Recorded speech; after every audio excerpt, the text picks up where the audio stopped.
This is a $50 plastic lens that has been inserted into a 3D printed sensor cap. It's cool. This is the Pocket Dispo.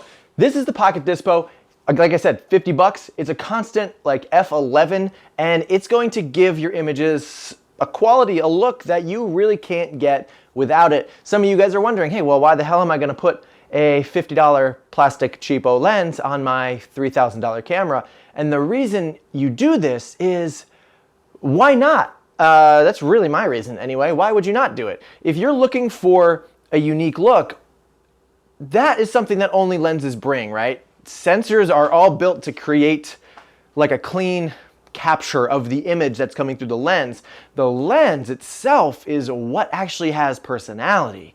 And so if you want some personality to your photos, get something like this, shoot, I don't know, 100 pictures throughout a wedding day and sprinkle them in throughout the gallery, all right? And it's going to give a really unique look and feel to your images. I love using this to try and catch some sun flares. I use this a lot on the dance floor to try and just get some really unique looking imagery. And I love using it to kind of in those candid in-between moments because it gives me this look of like a disposable camera on like a full frame body. This lens tends to have this cool blur that goes around the edges. It's like nice little haze, cool little bokeh.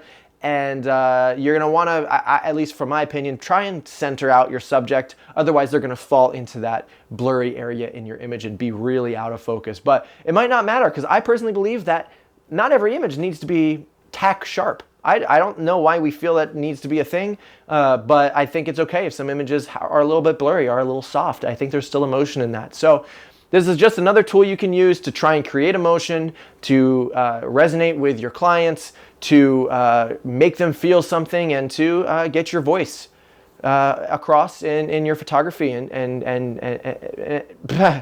$50, go get it. It's worth it. If you hate it, you spent 50 bucks. Who cares? You can smash it if you want.